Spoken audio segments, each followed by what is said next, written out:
You won't believe how far Albedo will go for Ainz. Albedo is the adorable, little bit psycho NPC from Overlord. She really puts the I in simp. We've already recapped some of her best moments, and guys, Albedo is the gift that keeps on giving. And in some of these scenes that I'm about to recap, Momonga himself couldn't believe his eyes, and he created this monster.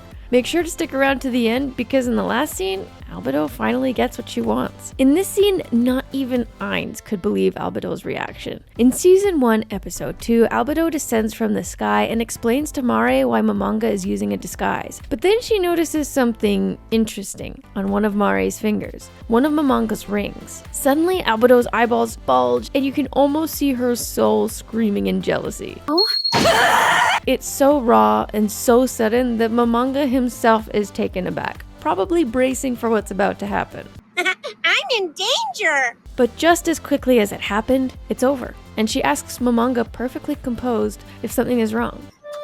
Is there something wrong, Master? That almost makes it more unnerving, but Momonga understands exactly what's up. He excuses Mare and then faces Albedo. He says that he should give one to her as well. Albedo pretends she doesn't know what he's talking about, but he extends his hand and summons one of his rings. His reasoning is that this ring will let her do a job as the administrator of the Floor Guardians a little easier. She thanks him in a very calm, almost formal tone, but she can't keep the facade much longer, and we start to see the cracks in her exterior. There she is. That's the crazy bitch we know and love. Momonga quickly changes the subject, and Albedo is practically vibrating as he's talking, trying to keep it together. Momonga quickly bows out, and finally Albedo can let her freak flag fly. Oh, yes!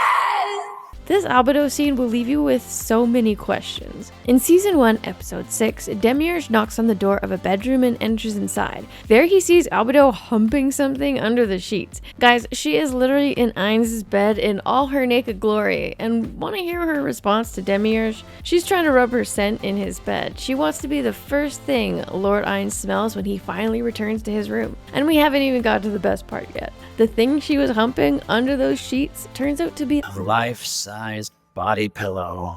Yeah, isn't it great? I find this scene so funny because at first I wondered how she got this custom-made pillow. I mean, did she place an order online? Did she get a local merchant to make it? But then she says she made it herself, and I still have questions. I mean, did they have printers? How did she get a picture of him? I have so many questions. At this point, even Demiurge was a little disgusted, which is funny because he always has the most unhinged expression on his face. Ainz wasn't ready for what Albedo tries next. In Season 2, Episode 1, when Ainz returns, Albedo welcomes him with a downright thirsty expression on her face and immediately gets down to business. She asks, "Would you like some dinner? Or perhaps a bath?" Or perhaps to have me? For a moment, Ainz is left flabbergasted. He then asks her what she's playing at, and she replies that she's just playing the role of a newlywed wife. He's just finished a long day of hard work, and he's finally returned home to his blushing bride, ready to please him. And she asks him if that's an appealing scenario. Ainz gets a little swept up in the moment and tries to figure out what a ladies' man would say. And he assures her that the scenario is quite appealing, baby. I'm glad you think so, Lord. Albedo's eyes roll into the back of her head, but then she realizes she's made a grave mistake.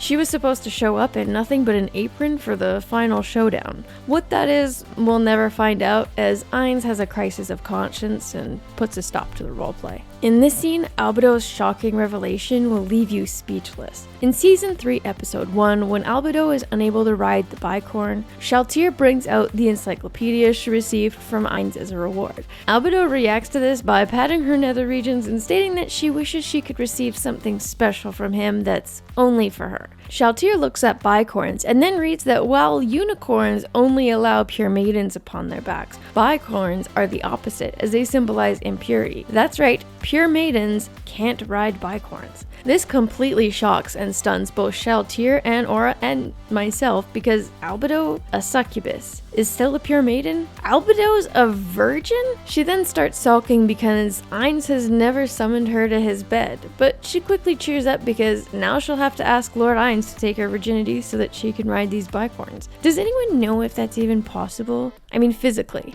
In this next scene, I didn't expect this from Ainz. In Season 4, Episode 3, Albedo is off to make the Riesti's kingdom fully recognize their sorcerer kingdom. Ainz comments that they'll have no choice but to recognize their kingdom when they witness the size of their diplomatic force, but he is a little worried about Albedo. Just like how a husband is worried about his wife, Ainz is worried about Albedo because this is basically her first time going out alone. He asks if she has a teleportation device on her, but that there might be enemies who could stop her from teleporting. He tells her to retreat if she senses any danger and asks if she has thought of any countermeasures in case things go wrong. Now, as he was saying this, Albedo's face glosses over and our girl is down bad. She gets all excited as she tells Ainz that she knows an amazing trick to keep any sickness away. Ainz wonders what it is, and I mean, should we even be surprised at this point? A kiss! Oh, what? I will give her props for going the extra mile though. She lists off all the scientific, evidence-based health benefits of a kiss. She leans in, puckered up, and Ainz, to our surprise, obliges, gently kissing her on the cheek. And Albedo is in shock that he actually did it. Her dream has come true and all she can do is burst into tears. As she sobs, Ainz wraps her up in a hug to comfort her. And in case you missed part 1, you can check out that video here.